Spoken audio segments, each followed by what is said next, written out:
Hey, welcome back to Football Coach. It's episode number 40. Our 2-win season is now set in stone, as our last chance at a victory was Washington State, and they actually beat us quite handily, 42-13. We had a wide number of injuries in the last game, the win over Tulane.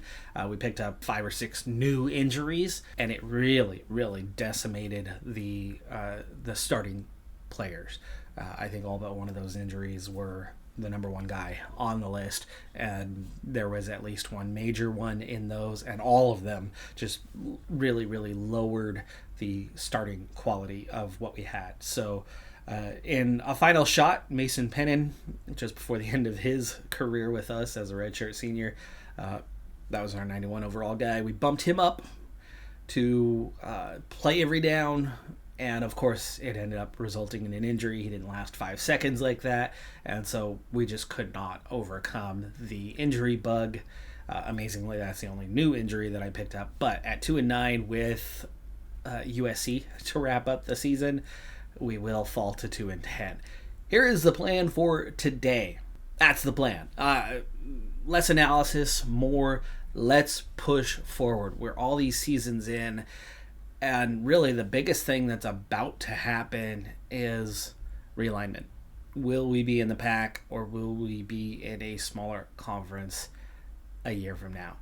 That's the biggest thing. So I'm going to quickly move through that with less analysis, more let's just push forward. We also take the loss to USC, of course, but 42-15 is somewhat respectable against a really strong USC this year. They have picked up one loss, but they're definitely headed for the playoff.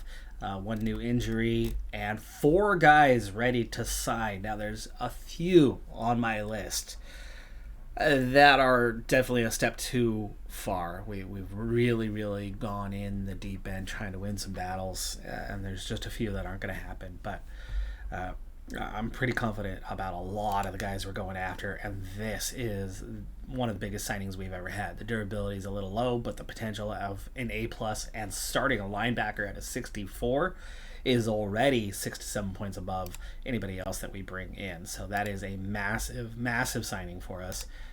This one, we definitely had some competition. Illinois was the favorite. We were number 2. We were close, but just couldn't overcome.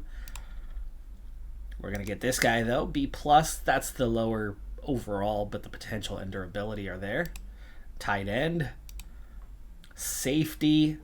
Oh, no. Oregon just offered this week. We were the only ones on the list, and we've gone from nowhere to 5th, way behind, to 3rd. I think we were 3rd this week. And Oregon was still the top of the list, and they just offered.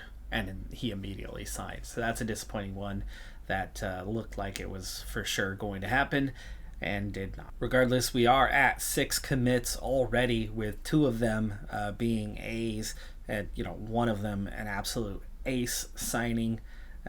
We're looking pretty good on the commitments we have so far. More signings this week, and it looks like, yes, we have gotten a pretty good kicker, a 75 overall with A- potential.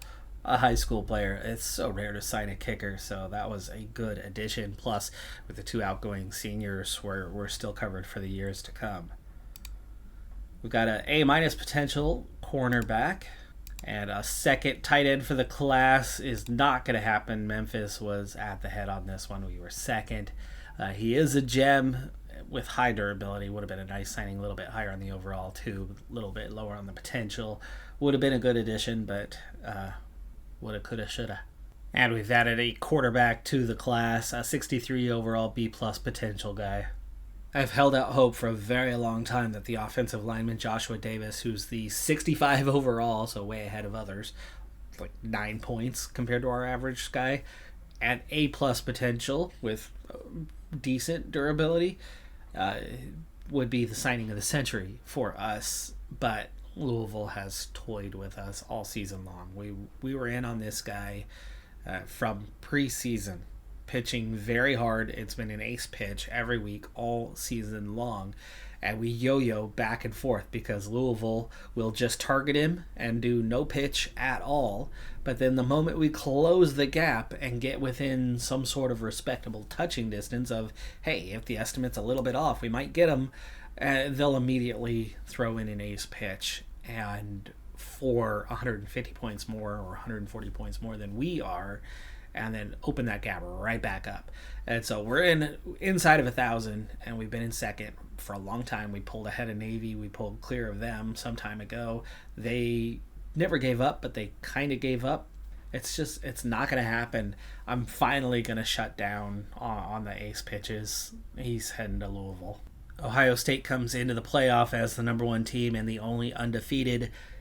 To my knowledge, in the previous 10 years, not a single undefeated team has gone on to win the championship. Not one. So we'll see if they can become the first. But Clemson, Oregon, and Alabama are the other teams with byes, with Georgia, Florida, Texas, Michigan State, Stanford, USC, who lost the conference championship to Oregon, it looks like, and then Nebraska and Cincinnati are your playoff teams.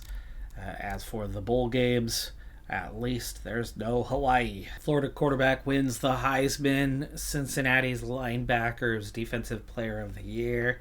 And the freshman of the year is Davion Crawley, running back out of Texas. Navy, 7-5. Their coach got coach of the year because they're what? Our level in terms of quality. It's Oregon and USC cleaning up in the pack. Hawaii got somebody first team all conference. We do not. And nobody made all conference for us this year. Not a big surprise after we dropped to 2-10. So I gave up for a week on Joshua Davis. And they didn't pitch. And we closed that gap. And so I was like, okay, one more week, all in. I even threw in another $30K on his unimportant NIL deal. We're still probably, if they didn't pitch him hard this week, we might be about 300 points behind if the estimates are accurate. But they did, and we're actually further behind than we were, even with a big, heavy week. At worst, we would have lost about 100 points this week, and yet from where I was, we're about 300 points further back than that. So it seemed no matter what we would do, they gained 114 points this week, so that was very much not the estimate, and the estimate was further off than we thought, but finally we can move on. The biggest difference here was he had low interest, where most of the guys that I've been pitching in the battles that we've actually had some success on, we've had more like a medium interest, sometimes a medium high interest, and it's made us competitive. Here, there was no competition. Louisville's pitch versus our pitch was so easy, and they did the ace pitch this week. We do the ace pitch. That was offensive coordinator. This is head coach with a 10 on recruiting, and yet that's all we could muster because he just wasn't that interested in what we were saying. But it's good to know, as much as this didn't work out, it's good to know that we are finding a way to compete in battles now with this head coach. And while we're not going to win them all, clearly, we are going to win some of them. And that's where we need, that's that difference. I've been talking about it for years, that little bit more. Win a few of these battles each season. We're going to get a better pedigree of recruit. And with our training, you get that a little bit higher up. And our 2 or 3 wins can become 4 or 5. And then the prestige can actually start snowballing us forward. But it does appear that our prestige is not going anywhere this year. They've got us ranked 71st at the moment with season done. That will fluctuate up or down just a spot, but it's not going to change the prestige much at all. If it goes anywhere, it's going to go backwards a point or 2. We've got a D lineman ready to sign who there was no competition a week ago, and we close the gap, and he decides that now Iowa State wants to give an offer, and it was enough. We finish second, we don't get him. Quick end of season recap, starting from the bottom, working our way up. Coach integrity +5. Our fan base position is unchanged. AD position is unchanged. We haven't had this coach a long time, so there is no penalty for only getting 2 wins. It's just expectations met. And then we finished 71st in the ranking, so we might see that prestige drop by a couple of points, but it should be very, very minor, or at least you would expect it to be.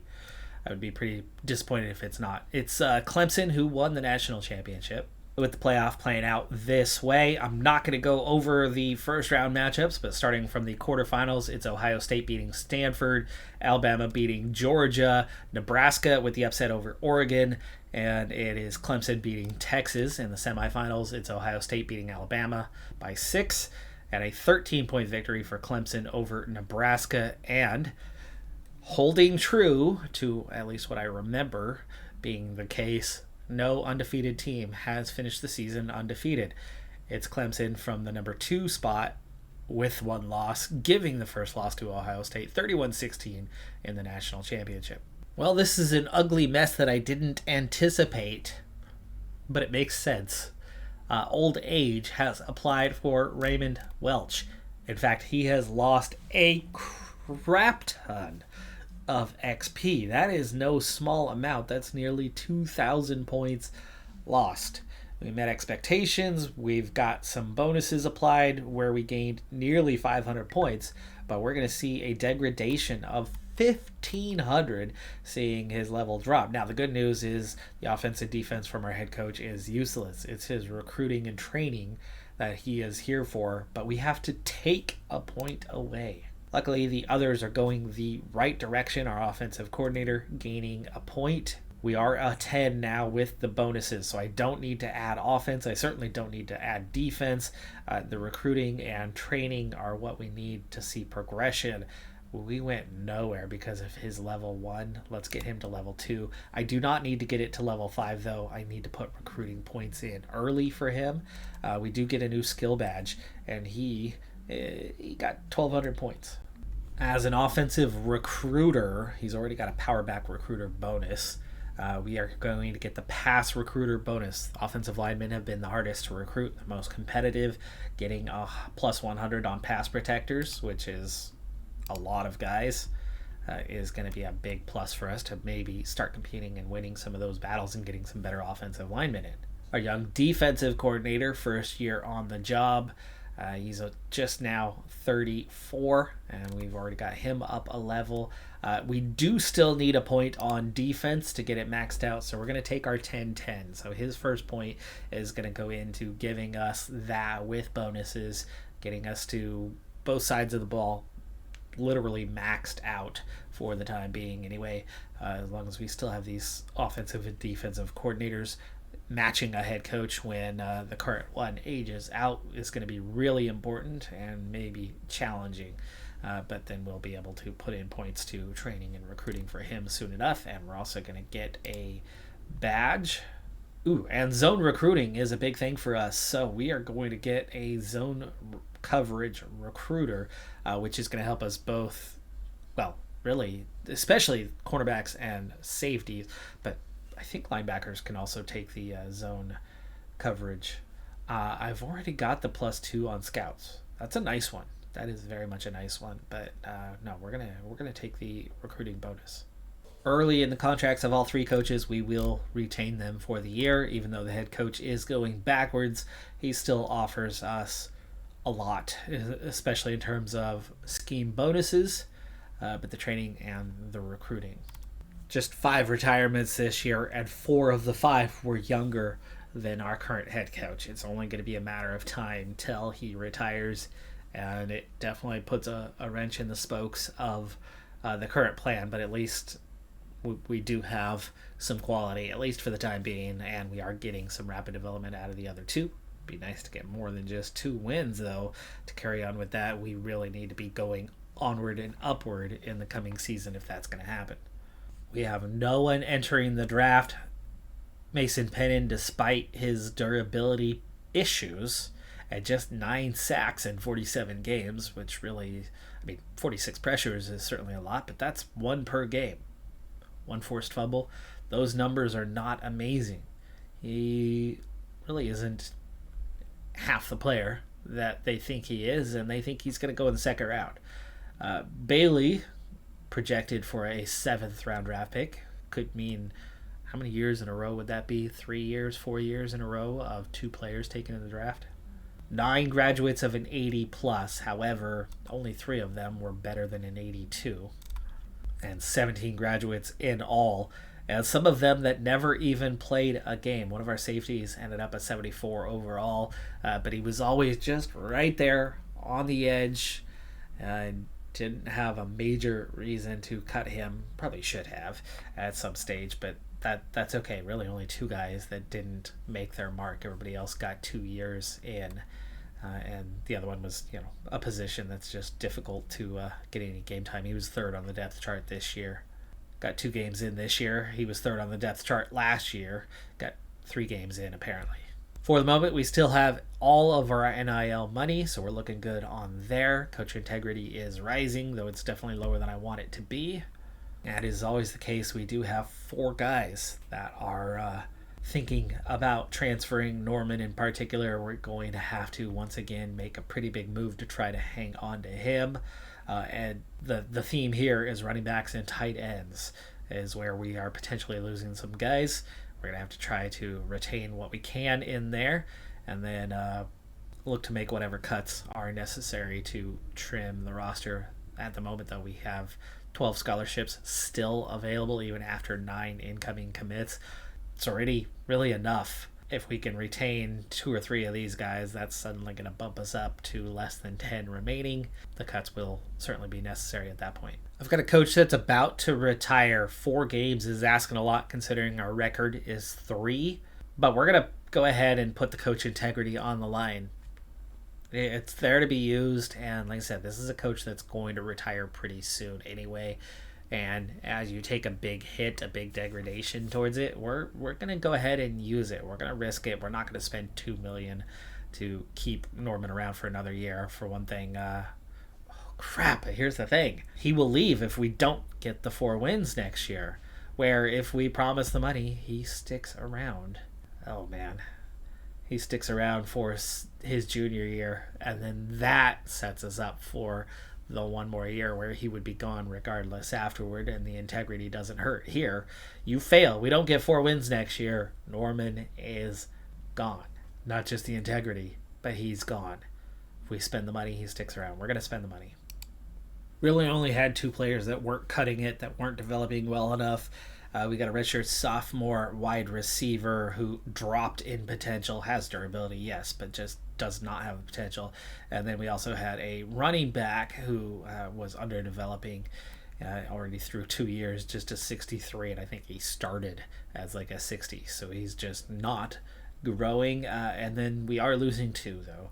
So we are losing a soon-to-be senior tight end, not a big loss, but, he was 3rd on the depth chart, so he was going to get game time this coming season, but we couldn't offer him 30% for a guy who was 3rd on the depth chart.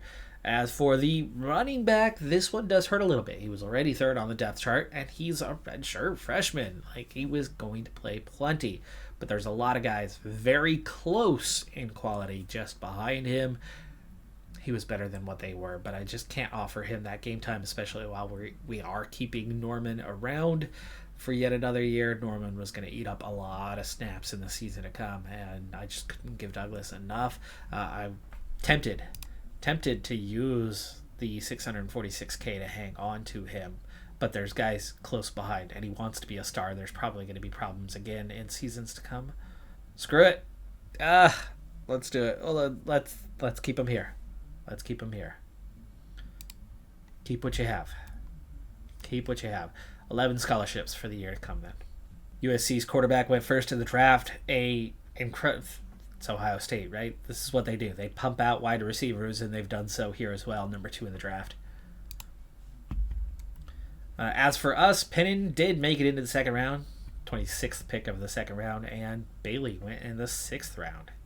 Our graduating kicker, who was a redshirt freshman when he took over the job, so he did get 4 years of it. 75 for 100, an exact 75%. which isn't great for a kicker, but considering how young he was when he started and just how poor we were, I mean, the guy made 75 field goals for us in 4 years. I'll take that. Sewell set a number of records, single season records though, not career records. Sewell 3,000 passing yards in the last year. Not a very good completion, but he did have 14 touchdowns, but he also threw it away 15 times. Dunbar, that same kicker, made 25 field goals this year alone, where he made 50 over the previous 3 years, just showing how much better he was as a senior. Also, 33 attempts. How that compares rate-wise, I'm not going to try to do the math. It's pretty similar, though. Tackles, 78 for Bat was a new record for us. We still haven't had a 100 tackle guy. Yikes on that part. Individual game records. Sewell, 427 passing yards against Tulane in that second win of the season, but he also had 4 interceptions against UCLA. Just really kind of went to show where we were at with him. Team records, passing yards per game, 251. Opposition passing yards per game, keeping it down to 211. We outpassed our opponents despite only going 2-10 by 40 yards a game. 40 yards a game to the good offensive passing yards. Yet we were 2-10. Our performance did not match our record, that's for sure. I promised to avoid analysis in this episode so that we could progress a bit further, which just means a long full day of me to record one episode. However, worthy of note is as we enter the transfer market, there's only 5 players that even have interest in joining us. None of them have us at the top of their list, and 3 out of 5 are garbage players anyway. The 2 that might be considered okay, the B-, lacks durability. The other's a sophomore and lacks durability. So really, the 5 are not going to do us any good. We are going to have to go through the hunting grounds the hard way. In terms of interest, yeah, there's a couple that have high interest, but they also have massive targets. They are big-time teams. Like, these are players that are just looking to go, make a big impact on their final day, but there's much bigger teams that are interested. This linebacker, Townsend, possibly could be a target. I'll have to see how other things play out in regards to that Michigan State transfer. But, going down the list, again, these are all big-time targets until you get down to about here, redshirt sophomore. That actually could be somebody we might want to get after, right, with good interest that we could actually be competitive in. But there's a lot of misses on the early list until you already get down to mediums. It looks like, at least on the surface, it's going to be a difficult transfer market. I've got hours of work ahead of me, but hopefully, fingers crossed, I do find guys that we can compete for and, possibly snag up a couple of them to help make our squad better. It's nice to really understand the transfer system a lot better than in prior years, where we can really, really exploit the possibilities, the competitive possibilities. Some don't work out at all in the way that you think they do looking at it on day one, but for the most part, I understand how the math works, how the coding works, and can get into battles that in the previous years just never were going to happen. And from those, this year in particular, I'm finding that we are very much on the competitive side, but there's still some that just won't pan out. But we have 11 scholarships available, and with that, our grand total is higher than 11. So there will be the potential for a couple guys to miss out. So I've had to really, really carefully work the back end of my list to prioritize who I actually want on the roster more than others, as some of those are redundancies and some of those are because we do have some positions at the top end that just probably won't necessarily pan out. So instead of going straight to 11 like we would in last year's on, you go for guy A who's your best bet, but you're probably not going to get, but plan B is a fallback that there's no competition on and is probably a pretty weak guy. Well, not really the case this year. I have a lot more 1, 2, 3, 4, and then 5 is that guy who's the no-brainer, and then really, at the end, there's still that possibility that one or two of those just don't pan out as you go down the list. And then we have, at the very end of the list, those no-brainer, gimme, easy targets, and they're ranked accordingly. Our top target is one of those stabs in the dark where after 2 weeks of transfer market, there's no offer. There's absolutely no offer. It was not somebody I was going after because he had no interest in us. But being that nobody else has offered, we're going to take a shot at it. I'm not even going to pitch him because we are so far behind in the battle that a pitch does absolutely no good. It literally just comes down to UCF, Florida, and USF on whether any actually give the offer. But it's a redshirt freshman, 77, A- potential, lacking durability, but it's offensive line, a position that we were really, really in need of somebody like this. Just about everybody else on the list, bar I think maybe one more guy, all have much better durability this year. Then we do have a gimme that we're going to get, a running back with A+, A-, true freshman. The overall's good, not great, but I mean, we're talking about some serious quality and durability that makes him a no-brainer to bring in. The guy that I cut from the running back core was a 64 overall, B potential, who had good durability, but he was a redshirt freshman or redshirt sophomore or something along those lines. So he was a class ahead, less potential, and slightly less durability. So easy upgrade. Really happy to be able to get that one. Then comes our first it ain't happening guy. This was the number one on my list. We were going after him. We were very competitive, and I've backed off. I'm not going to pitch him this week. And there's no NIL coming in. And that is because there's an NIL for the other three. We're going to suffer the massive penalty. We're going to end up behind. It's going to take $1 million plus to get the 75% threshold, and we don't have that left over to give. We only have like $400K. So we can't reach the non-penalty side, which means even though we're in it right now, and an NIL would give us a big boost, and we could probably win this. We could probably win this battle if we had the NIL money. If I hadn't committed it to retaining a couple of guys, but realistically, the guys, or at least in the case of Norman, is better than this guy. And we're talking about a redshirt sophomore out of USC. I could have won this battle, right, with an NIL, because the other three already have it. They've already gotten the boost. If we could then get 500 points and a 500-point pitch, well, actually, even then that might not be enough. But we would have a legit shot at this guy with about $1.5 million in NIL money, but not available. Anyway, we got a wide receiver who it depends on whether these two offer, but otherwise we've got a good chance to get. Here's another one of those shot in the darks quarterback that got no offers to this point, but we are way down the list. But with a good pitch, we could move up a couple of spots, meaning it's going to come down to the top two. A D lineman who we are out of it. We're not going to get. I wasn't going to pitch, but I actually had a leftover pitch after everything was done, and it was like, well, at least do something, right? Our second running back on the list, A potential, A durability, 59, high schooler, but Hawaii has the edge. We're going to get 308. We're going to go ahead and add 200 to add 554. In fact, I think I might even just make it 300, make it 832, so that we get this across the line. We are going to sign this guy. We got a quarterback down the list, a good enough pitch to maybe jump one spot. Not great durability for the position, but we've got an offensive lineman who's a gimme.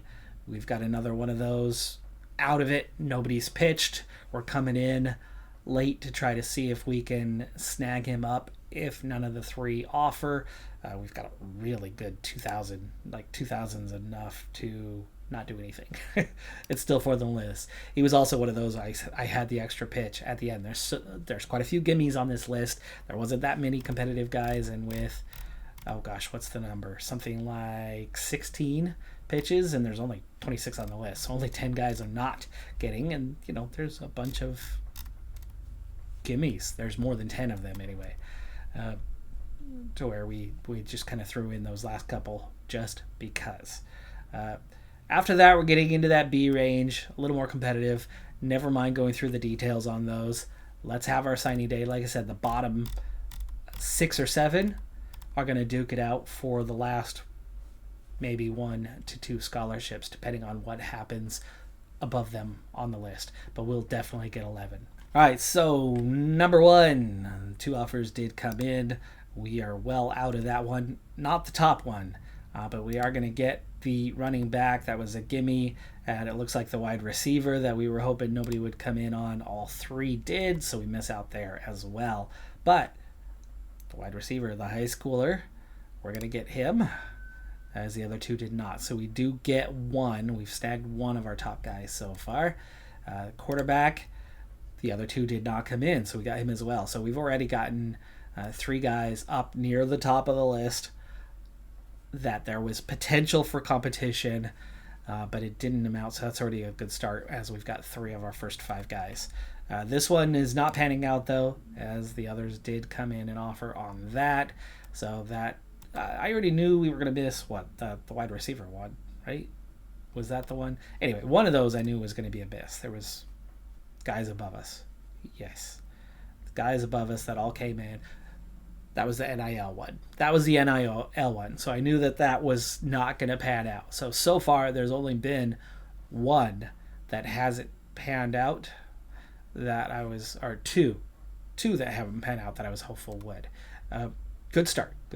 We've got 3 guys out of 6. But we're going to get this running back. That was the one where we pushed to get above Hawaii. They didn't offer in the end, so I didn't need to spend the NIL. But that's a risk you have to take at times. We picked up about 600 points from that. It looks like we would have just edged them out to get his name over the line, but we got it there. And sometimes you got to just take that risk. This one, I was hopeful nobody would come in. It looks like Miami did. They're going to sign. We were 3rd on the list otherwise. And same here. This running back did not get signed, but we're going to get these other guys. That was ahead of somebody. That was staying ahead of somebody. That was nobody coming in, so we've done really well to pick up quite a few of these. We've got a 50-50 shot here for this wide receiver. Very, very close. College Station should be Texas A&M. 40 points. Wow, 40 points behind. Yikes. A tiny little NIL would have pushed that over. But how am I to know which ones are going to put us in that scenario and which ones were not? We got this one, and down the list, only just reaches the bottom end was the offensive line. So really only the first of that bottom tier. What was it, 6 guys, the last 6 ones that we could have signed each and every one of them. We only come into the first one on the list, which is an offensive lineman with a B potential, B plus durability. That means we did pretty well if we got just the first. And I knew that there would be at least 1 from that list. So actually it does mean we filled the other 10 positions all without coming into this portion of the list at all. Meaning we got 1 of those options that we were looking at and didn't miss out on any. There was a reason why I still had, multiple guys below me, because it was possible that positions wouldn't have worked out, period. I'm happy with this class. It's a pretty good class. It's not a perfect class, but we've definitely got a few good ones. We've got some A potential high schoolers, 3 stars. We've got some B plus potential high schoolers. We've got 4 3-star B plus guys. So we've got 6 very good high school recruits, 3 stars plus. Then as we drop into the 2-star territory, we've got 3, 4, 5 more A potential guys, and only one of those was a transfer, true freshman. We've got a second transfer who's also a true freshman. So we've got a high school class. We've got a very strong high school class, and really, in terms of weaker current ability, we're only bringing in a couple guys in the upper 50s and 2, 3 more, and then the super high potential group. That's a pretty good class. I think that's going to maybe crack the top 70 this year, which is not normal for us, as we are almost always down at the bottom. No, it still puts us down at the bottom. It doesn't seem to care. That's 20 in the class, 6 3-star guys, and 2 transfers. And I think we've got ourselves a very strong class this year, even if the game doesn't agree. It's a good one. The margins were tiny, but we only ended up with 7 defensive interceptions all year, and we had that mark pretty early on. The last few games of the season, we didn't add any. All we needed was 9 to get $3 million in bonus money this year. Then 47% third down conversions is what we needed. We ended up at 48. 1%. Both of those couldn't have been any closer. I mean, we could have had one more defensive interception to be 1 away, literally, but for the most part, couldn't have been any closer. And that was $4.5 million on the line. And missing out on that is the first time we did not have a positive balance. As we go into the school updates, there was going to be some sort of forfeiture of cash somewhere by force. Now, my objective has been to not go backwards, and regardless, right? Last year we could have pushed the marketing up because we needed less than $1 million to reach that next level. Could have happened. I didn't make it happen. And the reason why I didn't make it happen last year is just because I know how I am as a person, and I know that when I concede, when I give ground, soon after I give up. That's this brain and how it works. And I just can't go backwards. So I set the bar, I go level, and then I take whatever's left and go forward. Grow, grow, grow. Maintain, and then grow. This year there isn't a choice because there wasn't enough money to maintain. So I'm going to put a tiny bit into marketing to make that next level happen and finish it off. And even though we do have ground to give in the facilities, we also have ground to give in coaching staff balance. A long time ago, I spent year after year after year overpaying just a hair and banking enough salary for a full year. We actually had $750K left over. I could pay nothing. I wouldn't have to add anything to maintain a positive balance and still have coaching staff paid off somewhere down the road for a future season. So that's the pool that I'm going to pull from this year. What's left over was $1.7 million or almost $1.8 million to add to that little bit left over. So $2.5 million left over for future seasons. Currently, our salaries come in at $2.7. So it's not a big loss, but it's going to take us from $750 to the good to $250,000 under, meaning we're losing $1 million this year. It's not a massive loss, but it's not where we want to be, especially with the possibility of less earnings coming in next year with the conference prestige deal. However, I'm optimistic about a couple of things. One, if we do end up in a smaller conference, we're going to win more games and see some good things happen. Two, we do have one of these bronze donors expiring. And so we've got a chance with the booster update here in just a moment to roll a better donor, and it can't get worse. Bronze donor is already the minimum. We're guaranteed to at least maintain on this, possibly going to see less here. Finances are going to get a little bit trickier from there. We need that prestige really bad, and this is where the difficulty bonuses that we are facing suck. They really suck, because we've already noticed Coach Prestige takes a massive hit when we just barely miss a mark. We hit a mark and we gain damn near nothing. Meanwhile, the Prestige is doing the same thing. A year ago, we were 69th in our final ranking. We gained 2 points, 3 points in Prestige. We gained like 3 points in Prestige with a 3-9 record, much better than those around us. And yet we gained 3 points of Prestige. This year, 2-10, rightfully ranked 71st comparatively to those around us. But do we lose 3 points? No, we lose 64. We lose a big chunk of what we had gained. It cuts off with the box, but it looks like 208 is what we're down to. But gain 3, lose 64 for one position either side of that expected 70th. That's disappointing, but we are a team that's going to be on the rise next year. and we're going to need to win a lot more than 2 games next year. But incredibly disappointing that a year in which we were stable and steady and finished right about where we should be sees missing out on many millions in bonuses and losing prestige, a big amount of prestige for finishing 71st instead of 70. That's rough, but on we go. Maybe with a little bit of marketing next year, we could see that 71st be a 69th. So obviously we want to win more games and be that little bit higher.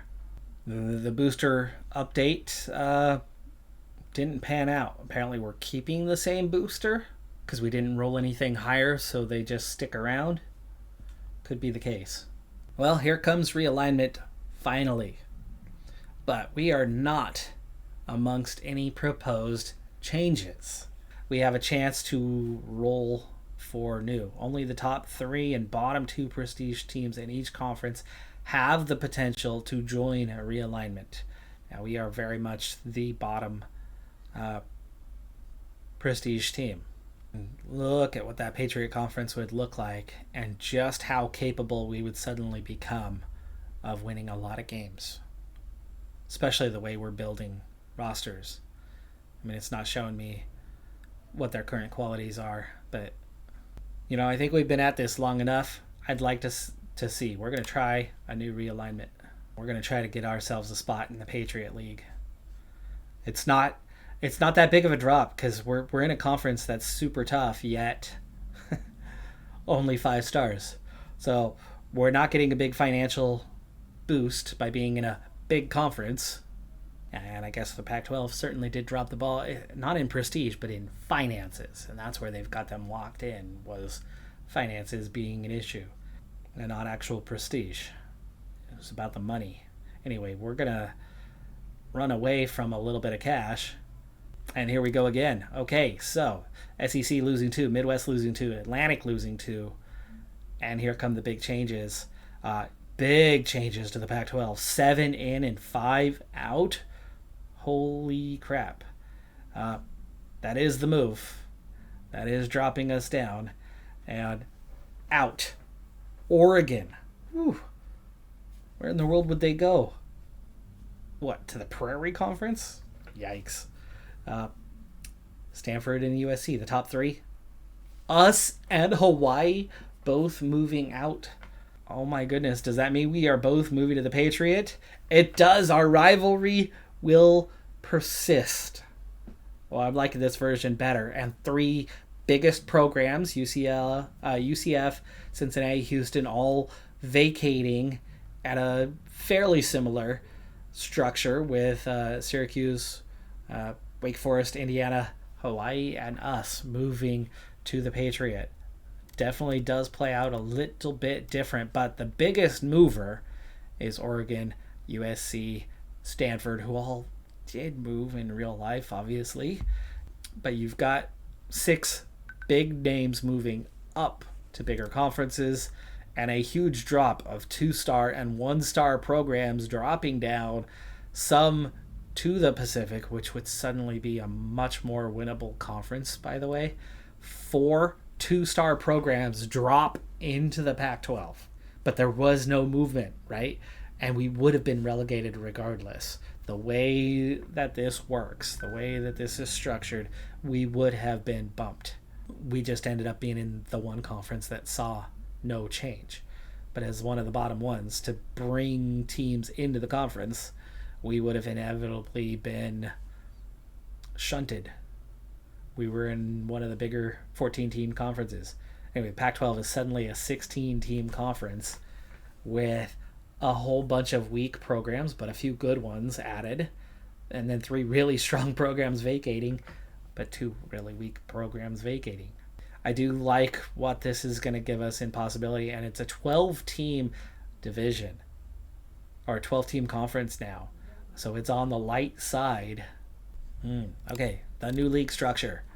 The SEC lost 2 weak teams, meaning they're actually going to get tougher and they're going to beat each other up. And you're going to see some of these lower prestige programs drop because there's only 12 members instead of 14. So less diversity to the schedule, and somebody's got to lose.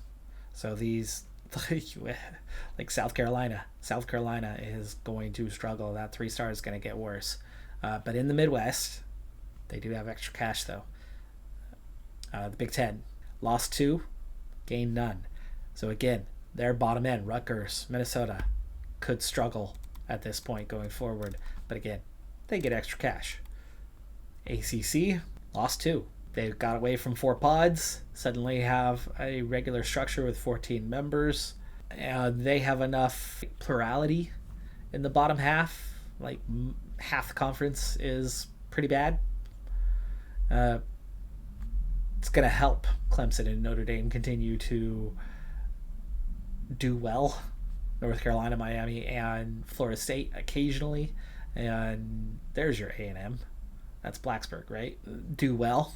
But the others, they're just going to beat up on each other each year and occasionally have a good year. So it's a little easier for them to maintain enough of a record to not see that prestige drop, at least certainly not down to a 1. Big 12, holy crap, they just got crazy good, meaning Kansas State and Texas Tech are going to get beat to crap. They dropped 2 bad teams and brought in 4 very good teams. That's a place where the parity is just gonna they're gonna beat each other up, absolutely beat each other up. Pac-12 becomes the 4-pod ugly mess. But look at that Northeast. Look at how that Northeast is working. We wouldn't be in that Northeast. And again, we wouldn't be here. We would not be here in this structure. Even if we had asked to stay put, we wouldn't have stayed put. Wouldn't have happened. But you got one division that's going to dominate the conference, and one division that's going to get hammered over and over again.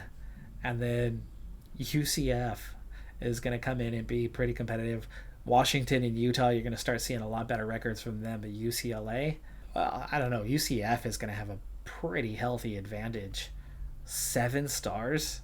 Like, we saw them play in a national championship a couple years ago out of nowhere because they were coming from a weak conference and the best team in the weak conference. But look at what we have. Wow. Okay, so we have East Carolina at 4 stars and Philadelphia as the top North divisions, but then 4 1-star programs. In the South, we got a 5, a 4, a couple of 2s. We have the better, deeper conference, right? The top, South Florida, East Carolina, we got the 5 versus the 4. So the Patriot is the AAC.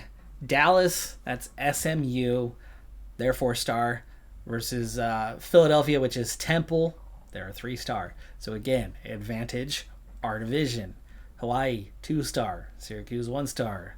Our division. Memphis, 2-star. Indiana, 1-star. Our division. We know the quality that we've been having, just not being able to win consistently enough against a Tulsa who, right, we won a couple times against. And then Tulane and Wake Forest.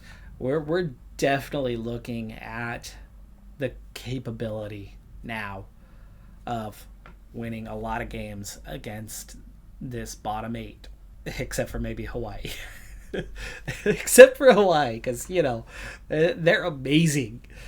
At least when they play against us, they are. That's a chance to win a lot of games. And those out of conferences, for one thing, we can start farming $12 million a year again. We only have one outstanding contract with Clemson in those, and we don't have to get to it right away. We've got a lot of years to finish that contract up. We've got a couple. I think Tulsa. Are those going to be absolved now because we're suddenly in the same conference? Could be. Tulane as well. So we might not even have to fulfill those. They might suddenly be done. But we have a big opportunity to win 4, 5, 6 games each season now, even without going out of conference. But speaking of out of conference, you still have, well, all of the 1-stars are in our conference. By the way, we started this as the only 1-star program. Now there's 6. We've been joined by 5, and all 5 join us in this division, or we're already in this conference. So all 6 are here, plus a couple of the 2 stars. But you've got suddenly, trips to Corvallis, Kansas, Illinois in our future. I think there's a lot of winnable games ahead of us, but keep at least one winnable OOC against a 2-star. Rutgers still available as well, and the rest all kind of into the pack. And start farming those wins, raise that prestige, become one of the top, 4 here. Gosh, we could play in the playoff if we do well enough. I don't think we're there, right? That's not going to happen. We're not going to beat those top 2 in each division.